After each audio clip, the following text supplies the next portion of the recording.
Jamie Lee Curtis and Lindsay Lohan are back in Disney's Freakier Friday, now streaming on Disney+. We switched bodies. I am freaking out right now. I think I just peed a little. It's an absolute riot. And the only movie that can be described as So much weirder than the last time. What last time? it's the freakquel You ready? we've been waiting for. That absolutely slays. Disney's Freakier Friday, now streaming on Disney+. Rated PG. REI Co-op presents a perfect outdoor moment with the perfect gift. Picture this. You're ripping with your favorite person. Bluebird skies, blower powder, and frankly, you're skiing like legends. So sick. Another lap? Thanks to REI's curation, from lid to sticks, you nailed the gift. No way. How'd you know? Does it get more perfect than that? Give without guessing. Shop in store or visit rei.com. Hey guys, welcome to the Oakshake Podcast. We are wrapping up season 8. 8 years of podcasting has been a blast. It's a great opportunity to get to know people who inspire me, have amazing stories, they motivate you, and you really get to dig in and honestly just be a fly on the wall on great conversations. If you've never checked out our podcast, we hope to educate, entertain, and inspire you to be the best version of yourself. Check us out at your favorite podcast platform.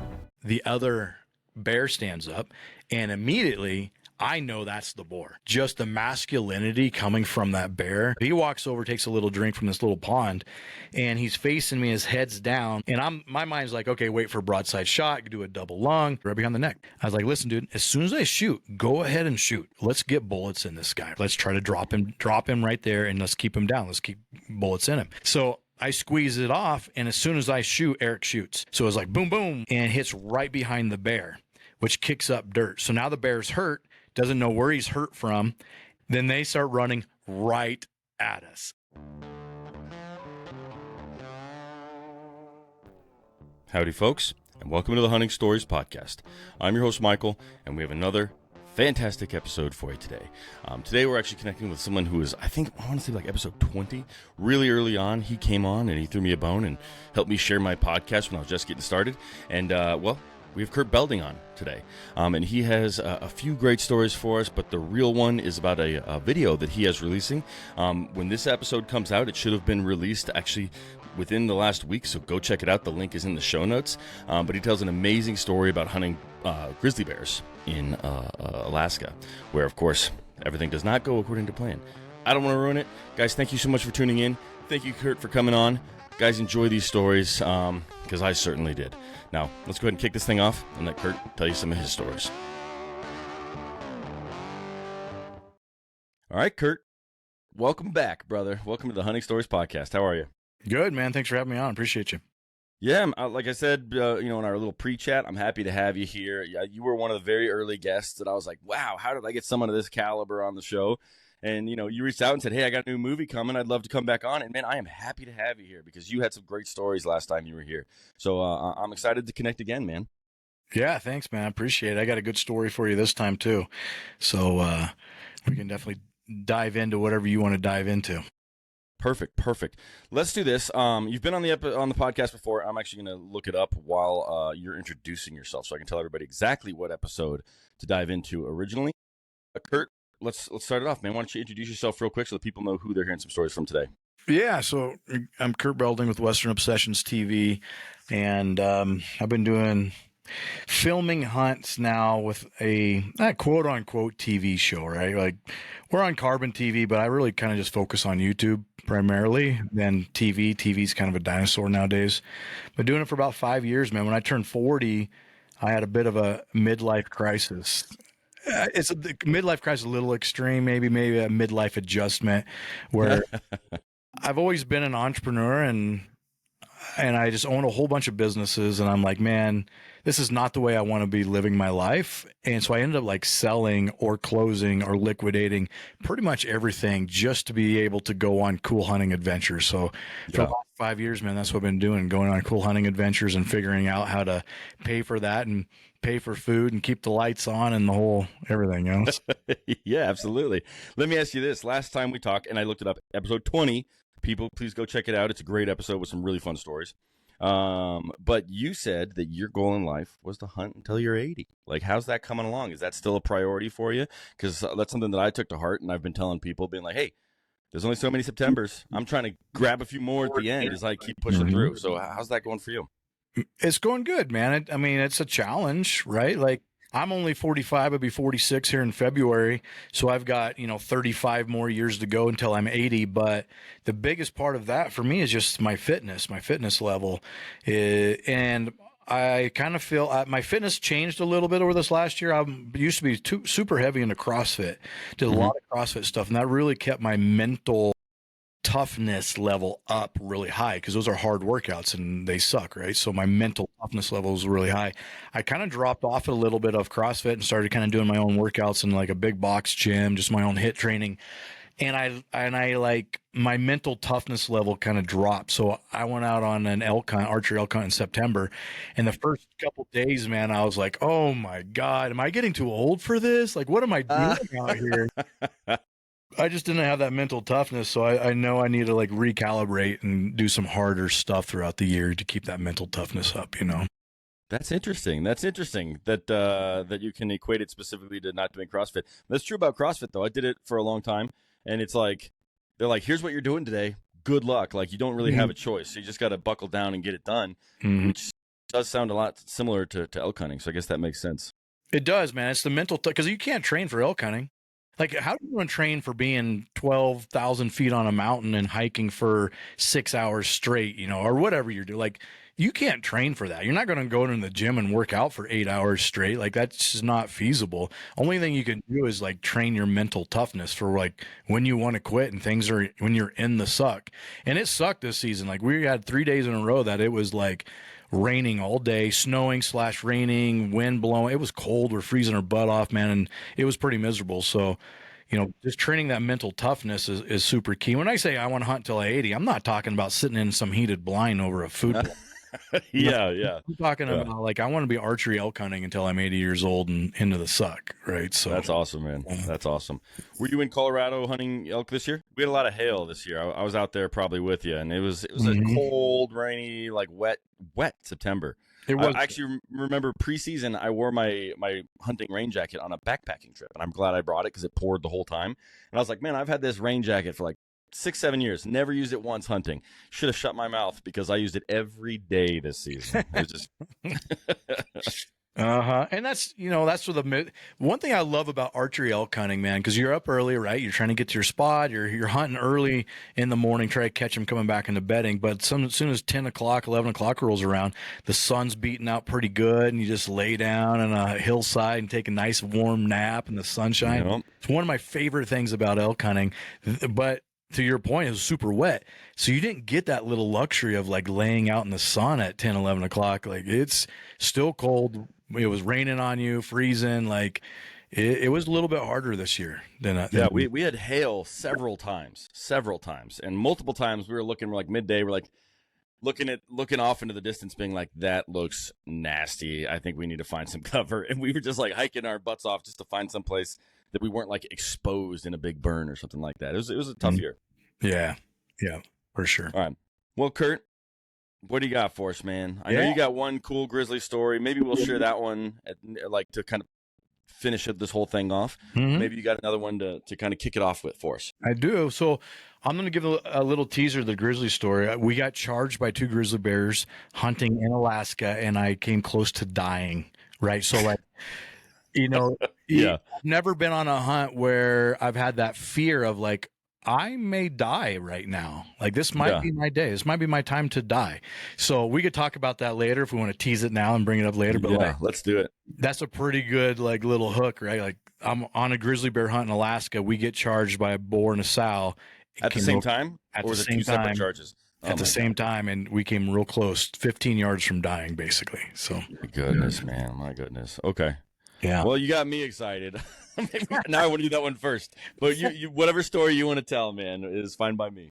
We're talking a little bit of elk hunting, and I had a good season. I know a unit well here in Colorado. I drew the tag. I was super excited about it. And there's a lot of elk in there. There's some big bulls, but it's still hunting. You know, and it's still archery elk hunting, and it can be super frustrating. The weather wasn't awesome, which it is what it is, whatever. And I end up killing a really good bull, but there's definitely a point in that time where my expectation coming in, like, there's going to be a lot of elk, it's going to be some big bulls. Yeah, man, like, I'm going to kill a big bull, no problem. But there's definitely, you know, come day 4, 5, 6, I'm like, I may not kill an elk at all. Yeah, You I know know? that feeling. Yeah, this may not happen. I'm gonna have to get. It don't matter like in what environment you're in, how many targets are in. When you're hunting, there's got to be a little bit of luck involved. The stars got to align for you. Things have to work perfectly for you to kill an animal. It just is. You know. So I'd rather be lucky than good, to be completely frank. Lucky's always good. Yeah. Even the best hunters in the world sometimes eat tag soup. So. Mm-hmm. Yeah. Yep. So even though I went into like big expectations, I got humbled pretty quick. Ended up killing a really good bull, man. This will be a film we're bringing out, and we're supposed to be launching it at the Mile High in Colorado. So if you're coming to any of those or coming to that show, we're launching. It's going to be called Triple Crown, and this is just one segment of it, which is archery elk hunt. And let me give you a little premise on what Triple Crown is, since we're talking about it. Triple Crown is it's all about elk hunting. It's about the landscape of elk nowadays, as it sits right now. Like how is the human population affecting elk, the hikers, and how many people are in the backcountry, and the loss of, you know, their habitat because of the footprint of humans. So what we did, we've got good interviews that we filmed from like Dan Gates and a bunch of the guys in the leading front of the conservation group. So that's mixed in, but we showed 3 weapons. We did bow, muzzleloader, and youth rifle. And the first one was my archery elk hunt. I killed a really good bull there, and you know, so there was a little luck involved in that, and I'm happy to say that. Killed a really good bull there. My buddy drew a muzzleloader tag, and we helped him hunt. So we filmed that. So we've got the bow, muzzleloader, and then my daughter drew a New Mexico elk tag down in Unit 34, which is a really cool unit, man. We had such a good time going down there. So we've got youth rifle, right? The future of elk hunting, and filmed that also. And that was my favorite hunt this year, was with her, because, you know, father-daughter bonding moments, and she made me really proud, man. She's a teenager. She was 15 at the time. She just turned 16 actually yesterday, but Driving. Yeah, man. There's a whole new thing. Okay. Yeah, for sure. Kids driving. But as you know, teenagers nowadays, I just don't feel like there's as much toughness as they used to be. Like, I'm an 80s kid, right? It was drinking out of garden hose, skin knees. We were gone all day. My parents didn't know where we were at. Come home when the lights come on, and, you know, street lights. Like, we were just tougher back then. And I don't feel like kids are just as tough nowadays, because they're coddled. Their screen times through the roof, right? They're just not, they don't have the opportunities to get out, get dirty, and get tough. So I was really proud of her that day one, we were on a really big bull, like a 360-inch bull. Woo. Monster bull. Yeah, super big bull. And I didn't want to push her real hard day one. I didn't want to wear her out. So I just wanted to get a few miles in hunting elk. And, you know, that way so I don't beat her up day one. But we ended up putting in 10 miles day one, and with a 15-year-old teenage girl. Yeah. Here's a question for you. Is she carrying her rifle? Is she carrying her pack? Is she putting on that weight that is, you know, typical when you're doing these kind of hunts? Or are you that load for her? So she's got her pack on. We took turns carrying the rifle because I wanted to try to take a little bit of weight off her. But here's the caveat, is like, we didn't plan on being out all day. We were going to do the morning hunt. So we took a couple snacks, a bottle of water, the rain gear's in the pack. You know, we always have the rain gear, the necessities. But we're on that bull all day, and we're, you know, at that midday, we're 5 miles away from the truck, and we're like, well, we can't go back. Like, we got to sit on him and wait and find him again. So we were out all day with like no food and no water. 2 power bars. Yeah. Yeah. Okay. Yeah. That's awesome. Especially if a 15-year-old girl toughen that out. That's awesome. Yeah. I was super proud of her. Didn't complain one time. You know, her feet started hurting, her knees started hurting, and I was like, you okay? What can we do? You know, I'm trying to take care of her because I want her to have a good time. I want this to be a fun trip for her. She's like, nope, Dad, I'm okay. I just and put it out of my mind and keep moving forward. I'm like, man, that's legit right there. That's hell yeah. Like, I know grown ass adults, grown men that can't do what she did on that hunt, you know? So yeah, I believe it. Yeah. I believe it. So I don't want to throw my hunting buddy under the bus, but we were like 7 days in here, and we were talking about how we were maybe a little off from where we needed to be, and I'm like, I think we need to go about half a mile north and then cut down to get down to where these elk are bugling because it was early in the morning, and he's just F you, F this, and just stomped off the other direction into the woods, and I'm like, whoa. Talking about mental toughness, I might hunt with your daughter instead of him from now on. Dude, it's so important who you hunt with, man. Like, that's make or break a good time or not. Like, I love hunting with the guys that are always positive. No matter what shithole we're in, they've always got a smile on their face and a cracking jokes. I love hunting with those guys, right? Yep. Yeah. But that's how 2/3 of our party was. We just and you take out your frustration, your whatever's going through your brain by kind of beating up on each other, right? Like I make fun of you, you make fun of me. We're all good. Let's have some fun because we're elk hunting. It sucks. Yeah. Apparently the final third of our three just couldn't handle what was going on there. So it is what it is. We all learned a lesson. And it's not for everybody, man. And as you know, elk hunting is really hard. And in my opinion, it's one of the hardest hunts, especially archery elk hunting, one of the hardest hunts you can go on. I've been on a mountain goat hunt. I've not been on sheep hunts. I know sheep hunts are really hard, but I think they rank up there, for one of the harder hunts you could do. So I believe it.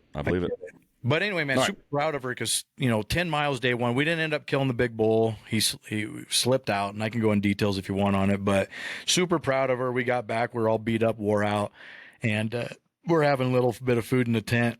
Afterwards, we had a big wall tent, and she goes, Dad, I don't need to kill a big bull. Like, whatever we see tomorrow, let's just get one killed. And I'm like, hey, honey, it's your hunt. I just want you to have fun. Let's do it. So the first bull we saw day 2, she killed the first bull, and it was still a good bull, man. Try 280-inch 5-point, which is a pretty good bull, right? Yeah, that's awesome. I can see her doing the math, being like, okay, day 1, 10 miles, looking for this giant bull. I was like, I can't do that for 4 or 5 days. I can see the gears turning. That's awesome. Yeah, not only 10 miles, but having no food and water. Yeah, that gets tough, man. Yeah, for sure. Sure. Good on her, man. Yeah. And that's awesome that she got a good bull either way. Is that her first bull ever, or has she got one before? She shot a cow before, but this is her first bull elk.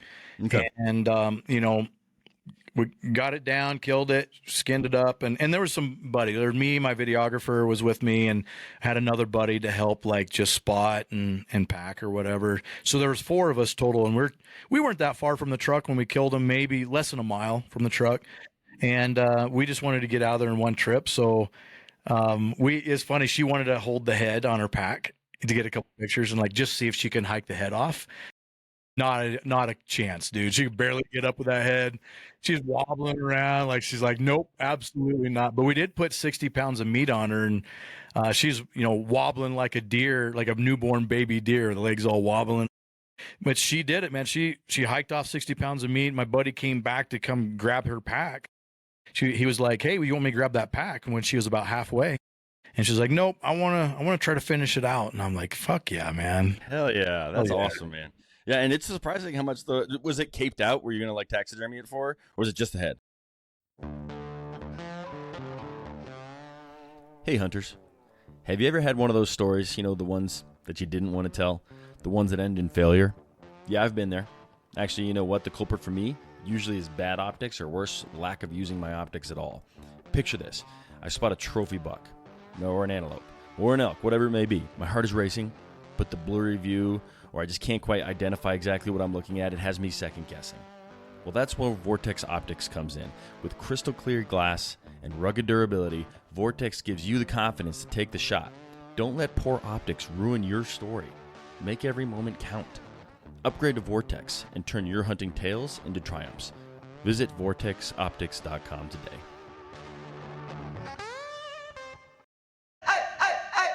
Meet the computer you can talk to. With Copilot on Windows, working, creating, and collaborating is as easy as talking. Got writer's block? Share your screen with Copilot Vision to help spark inspiration, and use Copilot Voice to have a conversation and brainstorm ideas. Or maybe you need some tech help.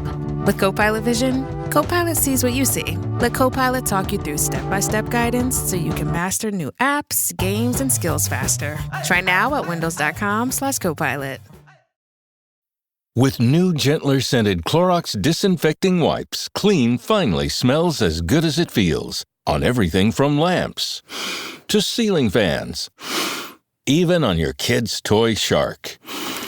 Oh, ouch. Clorox Disinfecting Wipes, now available in crisp lemon. Find it on Amazon.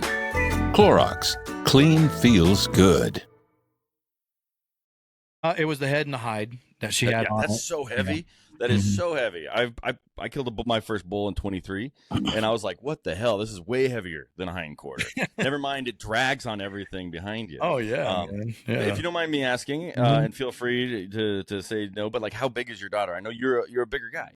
How big is she? Yeah, and I'm not. And so I weigh about 195 to 200 pounds, and I stay pretty lean because I'm fit, right? So but I'm not super tall. I'm 5'10". My daughter is probably 5'6", 5'5", 5'6", 125 pounds. Okay, so little thing. That's awesome. Little girl. That's awesome, man. That's super cool. I want to see, if you don't mind, send a photo. I don't have to even post it to everyone. I'd love to see just this little frame with this big rack on the back. Look, I'd love to see that photo. That'd be pretty cool. For sure, I will. I'll send it over to you. No, it was one of my most memorable hunts because I know that she's a teenager and we're not going to get a lot of hunts in the future together. Maybe a couple easy ones here and there, and we're definitely weren't going to do a legit elk hunt anytime soon after that. So like this was like the legit elk hunt that I'm taking her on. I think she had fun. I think she had a good time. Most importantly, I think this will be a memory that she'll remember for the rest of her life. Something that she can use of like, she did something really hard. And anytime she gets into something hard in life, she can reach back and say, well, I did this. I can go through this. Right. Yeah. That's pretty awesome. And if you get that thing taxidermied for her, man, it's like every boy in the future that comes over, sees an elk on her wall. I'm like, your dad killed that? She's like, no, I did. Like they're like, oh, okay, I know what I'm dealing with here. I'm doing a little badass. Showing them her guns and stuff. Yeah. Yep. Little intimidation right off the bat. Absolutely. That's awesome. Yeah. And so that's coming out at the Western. What's the name of that thing? I always forget it. The Mile High Hunt Show. Mile High Hunt Expo. Yeah. Okay, yeah, and that's in April. Usually. I think it might be end of February this year. They haven't set a date on it yet, but I think they're trying to push it to end of February. That'd be good because last year it was the same weekend as opening turkey, and so I chose turkey hunting versus that expo. Yeah. But it's a fun expo, so that's cool. I'll have to make sure I get tickets to come watch that film, man. That'll be fun. Absolutely, man. I'd love to have you there for sure. Yeah, perfect. But I think you started this by maybe talking about the elk you got at the beginning. Yeah, so that archery, again, that's going to be part of Triple Crown, right? Triple Crown means, 3 different weapons, 3 different elk. And then the premise of it is just talking about elk in the current landscape today, where elk are sitting. And, it seems like elk they're doing pretty well as a population, it seems. But the reality of it is like the human footprint upon public lands is much larger than what it used to be. So I think there's a lot more pressure, a lot more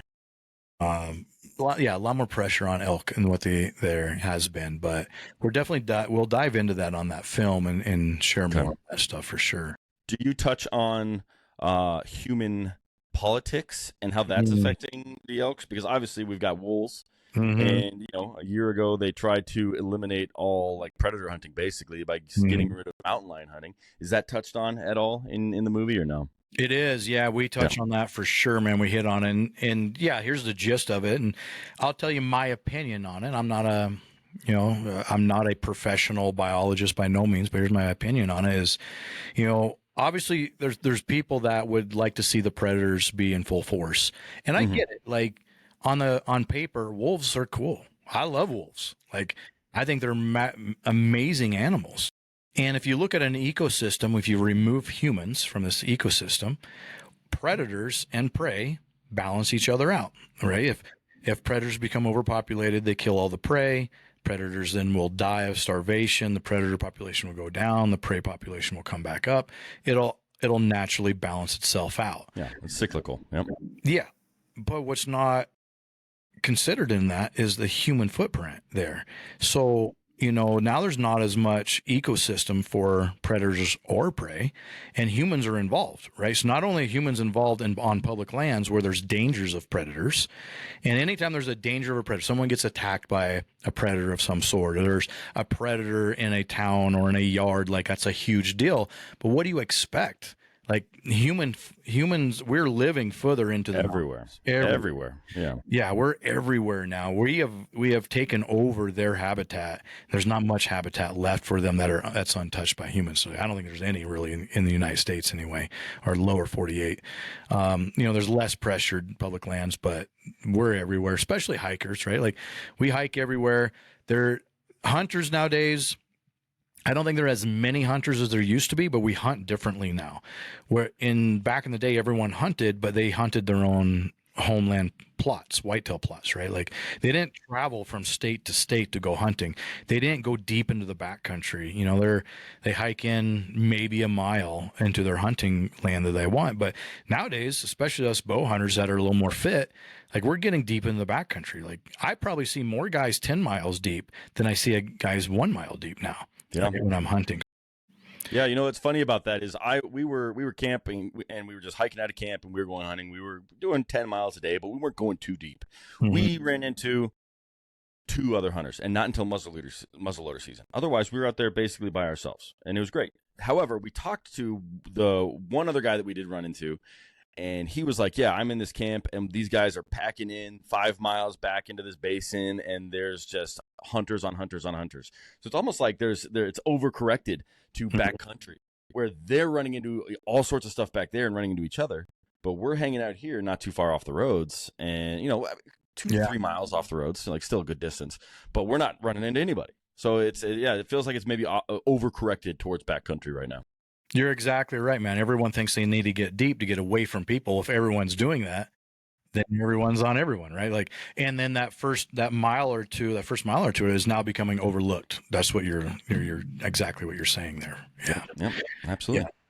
So like when we're looking at ecosystems from predator and prey, what's not taken into account is humans, right? So for us to manage their ecosystems, we drive a lot of money to do that, us as hunters and the game and fish departments, right? So like that's where all the funds are coming from, to be able to manage their ecosystem. So and I think what one of the big plays here for, one side of the politics is take away hunting and allow the predators to be predators, right? So, which is fine. Okay, cool. Like say they took away all hunting and now predators are managing an ecosystem. That doesn't account for all the money lost that's generated from tags, right? And then if we want to manage those ecosystems, where does that money come from? Taxpayers. Right now our taxes go up to manage those ecosystems. Yeah. And tags are, in my opinion, a small portion of it, right? Like think about all the revenue coming into these towns. I mean, yeah, the tag revenue does go directly towards wildlife conservation, but there's a lot more money if people traveling, renting VRBOs or renting hotels, gasoline, food, grocery store trips, wood, just all the things that are purchased, all the things that are a part of this process. Wild game processors, all that stuff, it would have a huge economic effect outside of just tags. Sure. For sure. Yeah. I was just basically talking about the conservation piece, but yeah, as far as the financial piece of the entire financial ecosystem, it would be a huge impact. Yeah. On it for There's sure. A lot of small little mountain towns that would basically go away. They just love their hunting seasons because all of a sudden they've got traffic coming through and people coming through and all day, every day, and their grocery stores running out of stuff. It's part of what keeps towns alive in a lot of these rural areas. Yeah. And as hunters, we love the species. Like I understand someone that's not a hunter or anti-hunter, like you love that animal. Why are you killing that animal? I understand where that looks like completely backwards, right? Like I get it. The difference is I love the species of elk. I love them, and I will do anything in my power and my control to keep the species healthy and on the planet. But I also like to eat elk and I like to hunt elk. So I will take one animal a year, hopefully. If we're lucky, we're taking one. Most of the time we're not. We take one animal a year to be able to conserve thousands and thousands of them with the money that we put into it, right? So, yeah. Absolutely.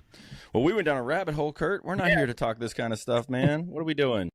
Well, let's rein him back in. All right, what other stories do you have for us? Well, let's talk about that grizzly bear before we run out of time. I know that's was All right. a big talk. Yeah, let's do it, man. Let's do it. Well, depending on when you guys are listening to this podcast, this grizzly bear film is going to launch on the November 29th, 2025. And just go to my YouTube channel if you want to watch it. That's my shameless plug right there, Mike's. And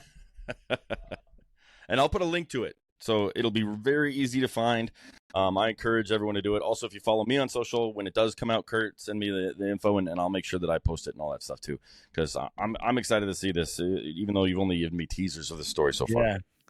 Yeah. So I, grizzly bear hunting in Alaska, you need to have a guide to do that as a non-resident, and that's super expensive, man. We're looking at $20,000 on the low end on a grizzly bear hunt, right? So I can't afford stuff like that. What I was real fortunate with is I got to know a guide, and he needed a website done. So we traded a lot of the labor out of it. So I really just paid for the cost of the hunt, which was still got up to 10 grand when you look at flights and food and the tags and all said and done. I still spent a lot of money. Anyway, I preface that because I don't want people to get the wrong impression like I'm just this rich asshole that's going on these crazy hunts. Like you're just a regular asshole. Just a regular asshole. Well, not a rich asshole. I just figure out ways to do them. You know what I mean? Like just figure out ways to get it done. Yeah, work smart, man. So anyway, we worked it out, and now my decision is, all right, should I hunt a grizzly bear with a bow or a gun? I love bow hunting, but I'm not the type of hunter like I have to bow hunt. I won't shoot anything with a gun. Like I'm an opportunity hunter, whatever. I like doing both. I lean towards bow hunting more than gun hunting, but so my decision was, yes, I'm going to bow hunt, but I know my guide's going to have a gun. So if I need to grab a gun from him at any point in time, I can do that and we're fine. So I brought my bow, and just a real quick, like, I think you'll appreciate this is I got a Matthews lift, and usually I just hand the bow off to my bow shop, right? And set it up, you're the professionals, whatever, and then I will dial it in shooting and the sights and stuff. This time I wanted to do all myself. So I got all the equipment, I got the press and got everything that I needed. And so I set up this bow and some trial and error and some screw ups and whatever, right? But I got it all set up, the strings and the sight and the peep and everything got all set up. And I'm shooting it, I'm dialing it in because it's about a week before I take off and I'm feeling really good.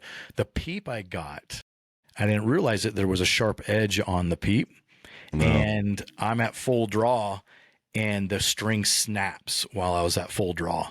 It's scary. Yeah. Oh my gosh, I can't even imagine. That's like having two whips going at the same time. Like dry firing is different than the string snapping. That's terrifying. Yeah, super scary. You didn't get hurt or anything. It just was a shock. Okay, good. No, but it got a couple welts, from the string whipping me. But I believe that. Yeah. But the problem is now I have a week before I go on this grizzly bear hunt, and I just spent, the last 3 or 4 months getting it all dialed in. Right.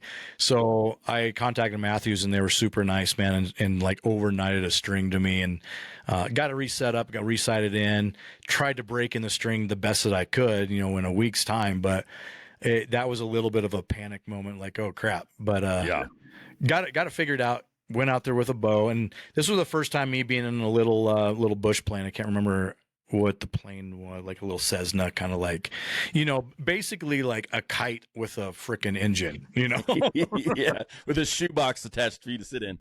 Yeah, the material's literally duct tape. It's like a fancy duct tape type of material that you're flying in.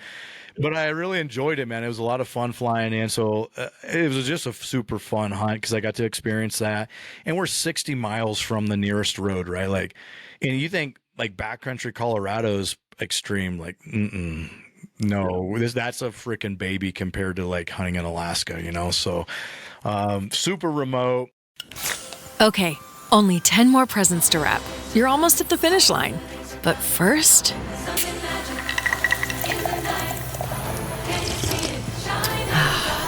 There, the last one. Enjoy a Coca-Cola for a pause that refreshes. And now a message from McAfee. Your package couldn't be delivered. You owe thousands in unpaid tolls. You want a free gift. If texts like these sound familiar, McAfee can help. McAfee automatically identifies text and email scams as well as AI-generated audio to help you stay safe. If they're faking it, they're not making it past us. Get award-winning scam detection today. McAfee.com/keepitreal. The Lincoln Wishlist sales event is happening now. Here's what's on everyone's wish list. Enjoying holiday jingles with brilliant 3D audio that surrounds you? Check. Watching snow flurries through the panoramic vista roof? Check. Packing up presents with the spacious Lincoln Splitgate? Check. Everything you want. All standard on the 2025 Lincoln Navigator SUV. Visit your local Lincoln retailer or learn more at Lincoln.com for exceptional offers on 2025 Lincoln vehicles today. And we fly in, we can't hunt the same day we fly, right? So we just kind of chill, set up camp. And grizzly bear hunting is different than like elk hunting and hunting that we typically do. You don't move anywhere. You don't want your scent going anywhere when you're grizzly bear hunting. So you just find your glassing knob and you glass all day long. That's all you do. Brown blobs. Okay. Mm-hmm. Okay. Yep. So, and it doesn't get dark there at that time. Okay. So it's, we start glassing early in the morning, I don't know, 7, 8 o'clock in the morning. So now it's like 1 o'clock, 2 o'clock in the morning. We've been glassing all day. And I'm like, all right, I know we can keep hunting and I'm still glassing, but at some point I've got to go to sleep. Like we got to sleep here. Right. So that's a question I have, actually. I was just thinking about this. So normally, 30 hours before sunrise, 30 hours after sunset, when the sun doesn't go down, does that mean you can hunt 24 hours or do they put some kind of parameters on it? 24 hours a day. Okay, as long as there's sunshine. Okay. Yeah. That's interesting. I never thought about that. Right. So like, Mike, you're just as crazy about hunting as I am. Like, how do you deal with that? Right. Like, yeah, I can keep hunting. I don't have to stop hunting, but I know I need to sleep. What do I do? Like, I don't want to stop glassing. What if I miss them when I'm sleeping? Like, yeah. No, so, I have another question, man. Right? Another question here. and maybe you asked your guide, maybe you didn't, but like, what is it? Crepuscular? Is that the right term where animals, they move in dusk and dawn, right? You're right. And so when is that? Like, when are they active if it's sunny for 24 hours? Is it roughly in those same ballparks of when you would think it would be? Or is it just they just move whenever they want and that's completely gone? That like... Yeah, man, great question, right? Because, you still get a little bit of dusk and dawn because the sun... It doesn't get dark, but the sun will set. Okay, it just gets a little romantic. Okay. Yeah. Just a little romantic. All right. Dudes. Okay. So you get a little bit of dusk, but yeah, I would say like moose and deer, like I think they're probably more active during the cooler time of the day, like midday, right? It's going to be hot. They're going to be in shade. They're going to be bedded. But grizzly bear is different. They could be active at any point in time. Like there's no rhyme or reason. Right. So you come off the glass for 15 minutes, you may have missed your grizzly bear, who knows? Right. So it's tough to like come off the glass to have lunch or have a snack or take a nap or whatever. So me and my camera guy rotated. So we never came off the glass. Right. So I would glass for a few hours. He would glass for a few hours and we just kind of rotate back and forth. So one would eat lunch or take a nap, whatever. But we would all go back to camp. I would probably around 1 o'clock in the morning, sleep for a few hours, come back out, hit the glass again.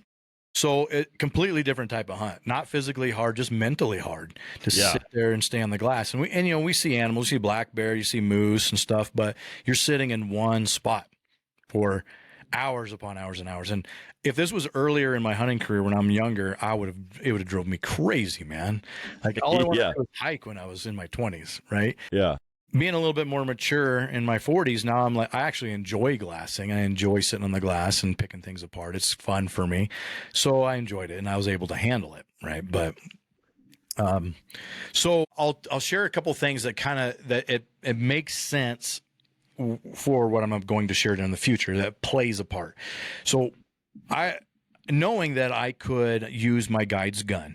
We talked about this ahead of time, and grizzly bear hunting is very dangerous, especially with a bow, right? So and I was like, hey man, look, I'm not the type of guy that has to kill it with my bow. If it's a too dangerous situation, I'll use your gun, no problem. With that being said, let me dry fire your gun.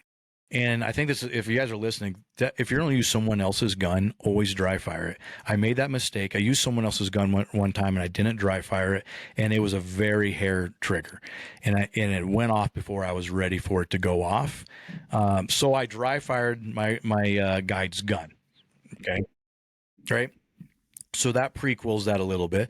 Also on day 5, we all got a little bit restless, and we're like, let's go over in this area. Let's go on a hike today. Let's get out. And so we went over in this area, which was an area that we had seen a black bear sow with 2 cubs go down into this drainage. And about an hour later, we see this black bear sow and 1 cub come like sprinting out of the drainage. So we're like, I wonder if that other cub got eaten. And if it got eaten, obviously that's a grizzly bear, right? Or it could be a really big boar, black bear boar, maybe, but more than likely probably a grizzly bear. So we go over in this drainage on like day 5, and we get down into it, and there's some fresh grizzly bear shit, scat, right? And we're like, oh, we're in the bedroom. There's a big boar in here somewhere. We don't end up seeing anything that day.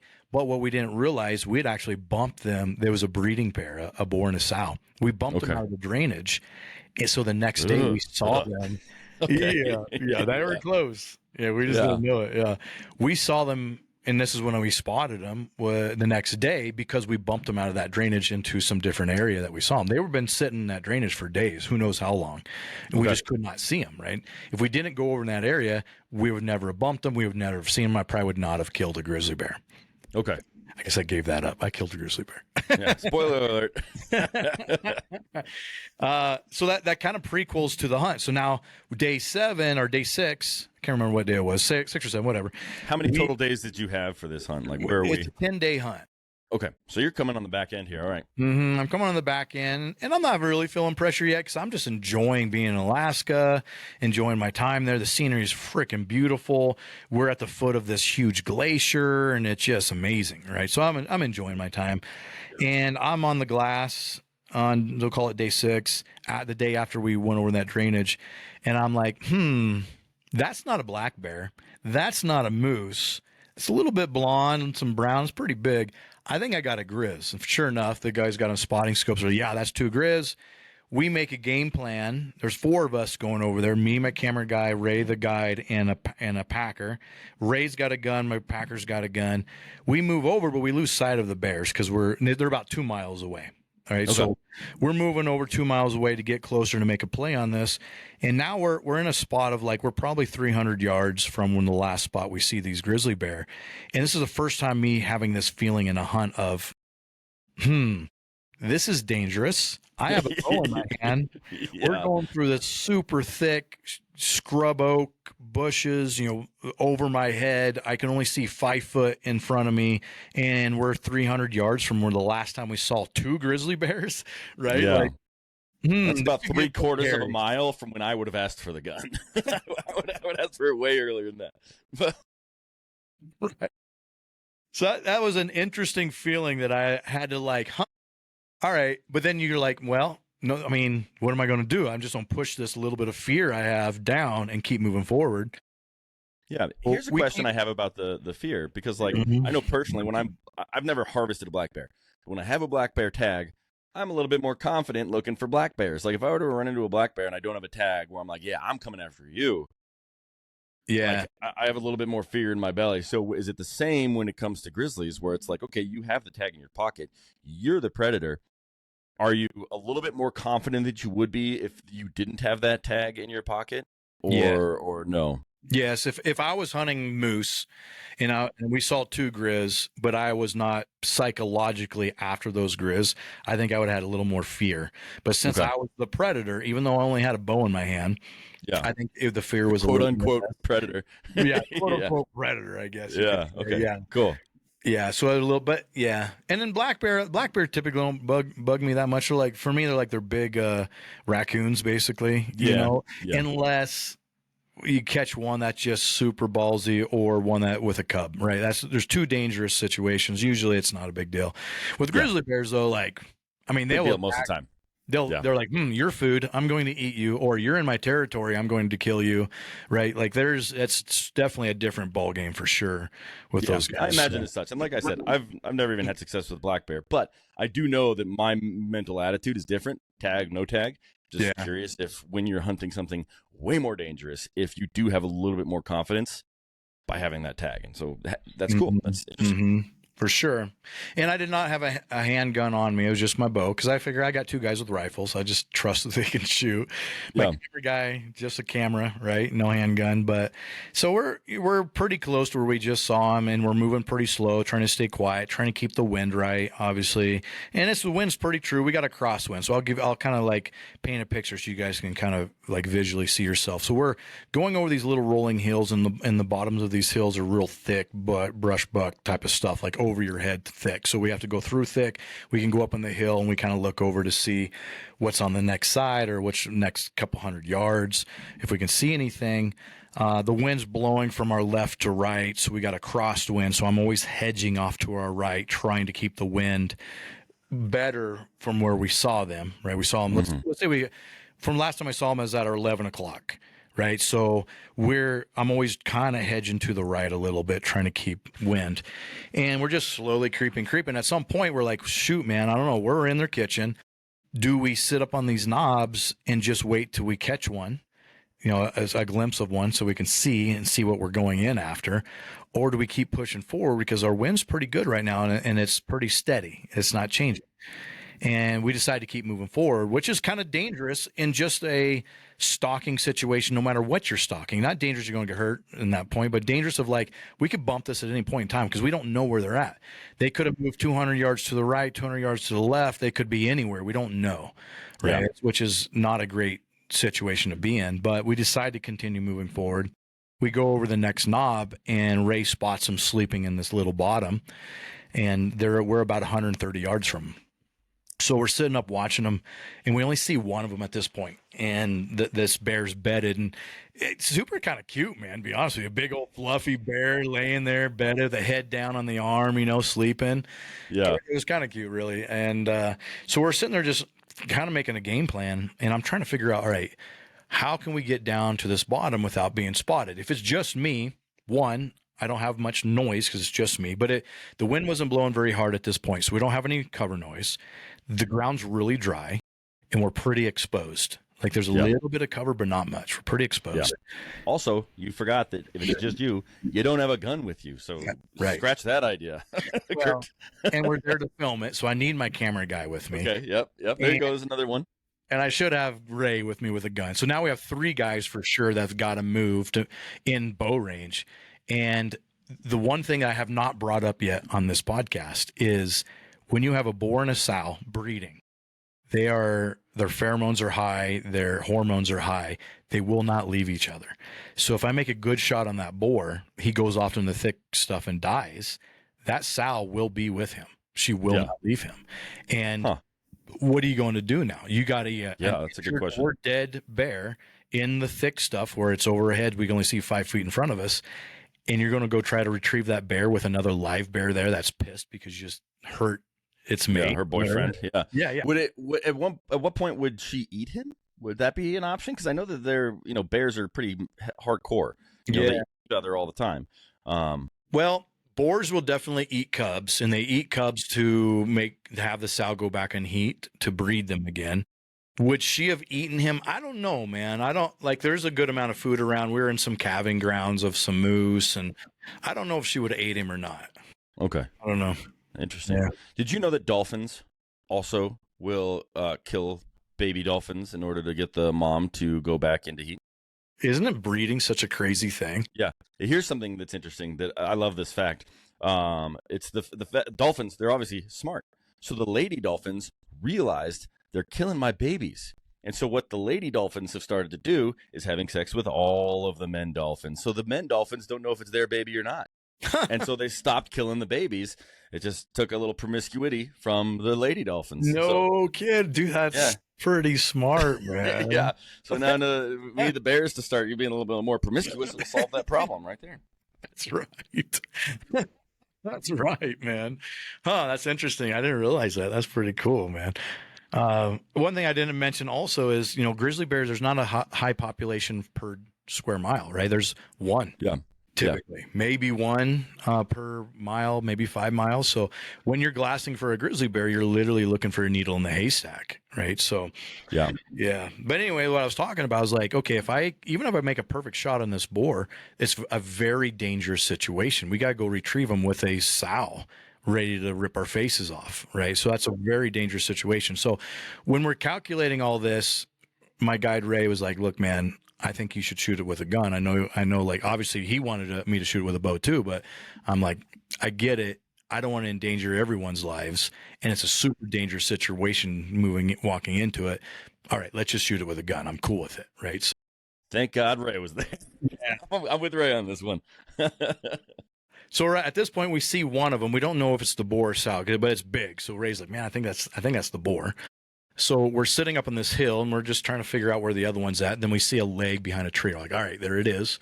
I have the gun. I'm ready. I'm in a seated position with my elbows on my knees for a little bit of a brace, but we're not far out. We're at this point about 110 yards out, right? So it's not a hard shot. Yeah. My camera guy's over my left shoulder. Ray's behind him, and then the Packer's behind Ray. So there's 4 of us on this hillside. And eventually the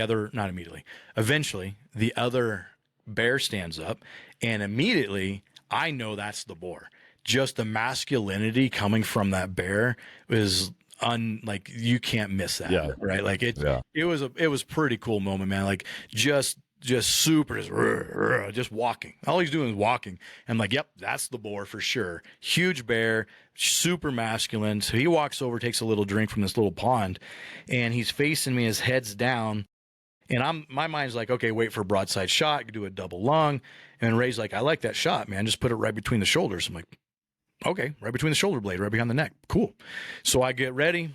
And this gun is a 338, so pretty powerful gun, but the scope is like a 1:5 because it's a brush gun. So it's not like a long range gun by no means with the scope. So I put the crosshairs on, and I had told Eric, which is our Packer, he's the only one with the other one with a gun. So it's me and Eric. Ray doesn't have a gun. Chase doesn't have a gun. I was like, listen, dude, as soon as I shoot, go ahead and shoot. Like, let's get bullets in this guy, right? Like, I don't want him running off into the thick crap and dying. Like, let's try to drop him right there, and let's keep him down. Let's keep bullets in him. So I squeeze it off, and as soon as I shoot, Eric shoots. So it was like boom, boom, like that.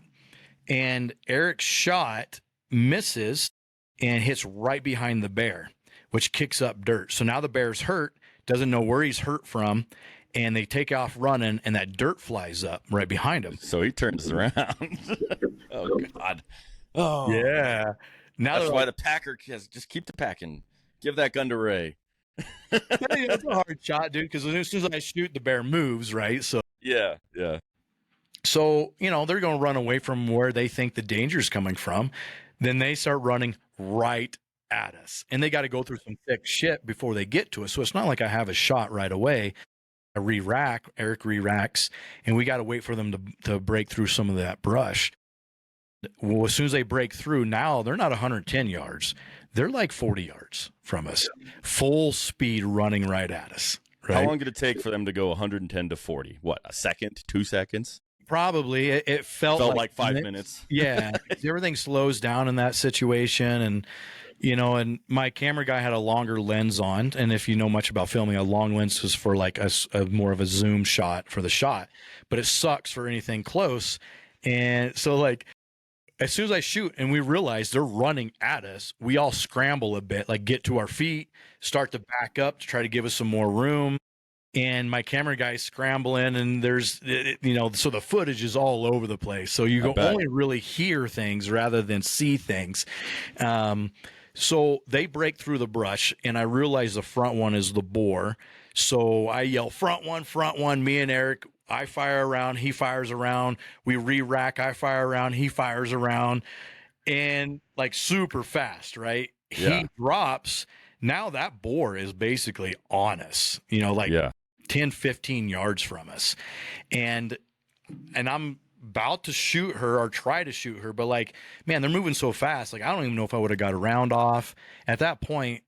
Also, how many rounds are in your rifle? Like, how many is a hole? One round left. One. Oh my gosh. Yeah. One round left in the gun. And I hear, and so that boar's coming at us, and it seemed like we locked eyes, right? Like she put eyes on us and realized that's where the danger's coming from. We're locking eyes, and you can kind of see her make a decision at that point. Do I go kill these guys and maul the hell out of them, or do I take off? And at the last second, she decides to move off and run off to the side. And it's a real, I mean, obviously that saved us for sure, probably saved our lives from making that decision right there. Yeah. And also saved a huge investigation, because if we would have shot her, then the Game and Parks would have came down and investigated the whole thing, which would have been fine. Would have been completely in the right. Got it on video too. Yeah. And everything's on videos and like everything's great, but it would have been a big mess. Right. So, so anyway, she moves off, man. And, we clean our fucking pants out. Yeah. And, at this point, everything is slowed down. And usually in situations like that, I don't have a lot of anxiety, or like I'm not nervous or scared. I just get calm and get calculated. But afterwards, I like start to shake and the adrenaline dump hits and whatever. So we skin out the boar, and we know she's probably around somewhere. She's just not showing herself. Skin out the boar, and we end up packing him back about 2 miles back to camp. The next morning we wake up and there's grizzly bear tracks 40 foot from our tent. She followed. She followed us 2 miles to figure out where her hubby went. Yeah. That's crazy. Here's a question I have, and I assume the answer is no, but like, did you take a little bit of meat and then like go cook the shit out of it and say you've eaten grizzly bear? Because I know you can't have predator meat. You got to cook it well done. Did you have a bite? In hindsight, I should have. I like eating everything I kill. Like that's kind of a premise of mine. Like that's a big moral thing that I have. He's like, or Ray's like, no, man, you don't want to eat any of this stuff. Like it's pretty nasty. Like guys, people don't take it out of the field. So I'm like, all right, I trust you. And we didn't bring any back to eat it. Ray did have. I would have brought like a medallion, just like a little, 2 ounces. Right? Just cook it until it's jerky, and then eat it. Yeah, just say you ate your grizz. Yeah, for sure. Yeah, but man, that's my grizzly bear story, and the film's going to be super cool. It's and. Looking back at it, I know they weren't like taking off to come kill us, right? We were in their escape route, but when they came out of the brush and saw we were the danger, all it would have taken is one decision for them to say, nope, I'm coming after you. And there's nothing we would have done about it, man. Yeah, fight or flight. It's a left or a right for them. You never know which way they're going to turn. That's crazy. I did think of a new product that we're going to work on together here, Kurt, for this. So have you ever seen alligator hunting where they kind of like throw a big old fishing hook in and they bring an alligator up to the side of the boat, and then they have a stick. They call it a boomstick, and it's like a shotgun on the end of a stick, and they hit that gator in the head with it, and that's how they kill the gators when they're gator hunting. Yeah. So what we're going to make is a boomstick that is a stabilizer for grizzly hunting. So you can take your bow, you get charged, you just punch them once with your bow. Yeah, I like your boomstick goes off. Make you feel a little bit more comfortable being out there with a bow. I like it. There we go. After that experience, I go, before we went over to the boar, I was like, hey, Ray, do you want that gun back? He's like, yeah, you better give me that gun back. He's like, that's the first time I've ever let someone use my gun. And he's like, I will never do that again. He's like, you did a great job. I trust you to 100%. But the feeling of being charged by a grizzly bear and not having a gun, he's like, I don't ever want to be in that position again. Yeah, I believe it, man. I believe it. That's terrifying. So did every round in that chaos, did every round from your gun, and I'm drawing a blank on the Packers name again, but did all the rounds minus that first one that he missed hit the grizzly? Yeah. I don't remember exactly how many holes, but like I would say yes, that they all went into that grizzly bear. Yeah. Okay. That's awesome, man. That's a great story, Kurt. I can't wait to watch the video. Yeah, man. I think you'll like it. I think you'll enjoy it quite a bit. I'm sure I will. And I'll put links to everything. We're recording this a little bit in advance, but this episode will come out 2 days after your video. So if you guys are listening to this right now, check the show notes. There's a link straight to the YouTube video. YouTube's the best option. Yeah, YouTube's best option. It'll be on Carbon and a couple other places. That's where we have all our content. So YouTube. Okay, perfect, man. Well, Kurt, any other stories you want to share? Otherwise, we can wrap this thing up. You can give the people where they can find you, and we'll head out. No, man, I think we're good. I enjoyed, rapping with you today and sharing stories. So, again, if they want to watch this, it's Western Obsessions TV on YouTube, and obviously when we're talking about this on social, I'll direct people back here to listen to the story. Sweet, man. Sweet. Yeah. All right, Kurt. Well, thank you very much, man. I'll put links to your socials, to your YouTubes, to all that stuff. Guys, please do check it out. The story made the hair on my neck stand up, so I'm excited to watch the video. Right on, brother. Appreciate you, dude. Thanks, man. Have a good one. Yep, bye.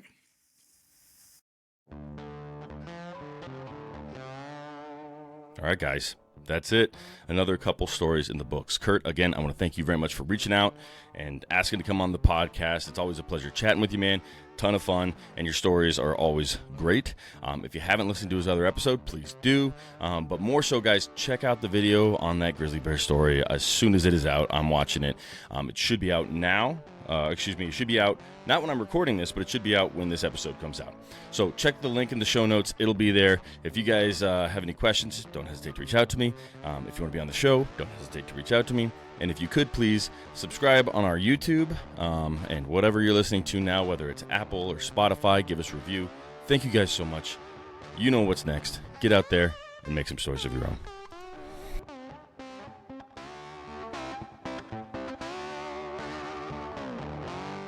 Have you ever been interested in intellectual, stimulating conversations around hunting, sustainable use of wildlife, conservation from all corners of the world? If that sounds like something that's right up your alley, you need to subscribe and listen to the Origins Foundation podcast, formerly Blood Origins. Having the conversations that matter the most with vegans, vegetarians, commissioners, and people that just are curious around of what sustainable use of wildlife really is. Listen to the Origins Foundation podcast.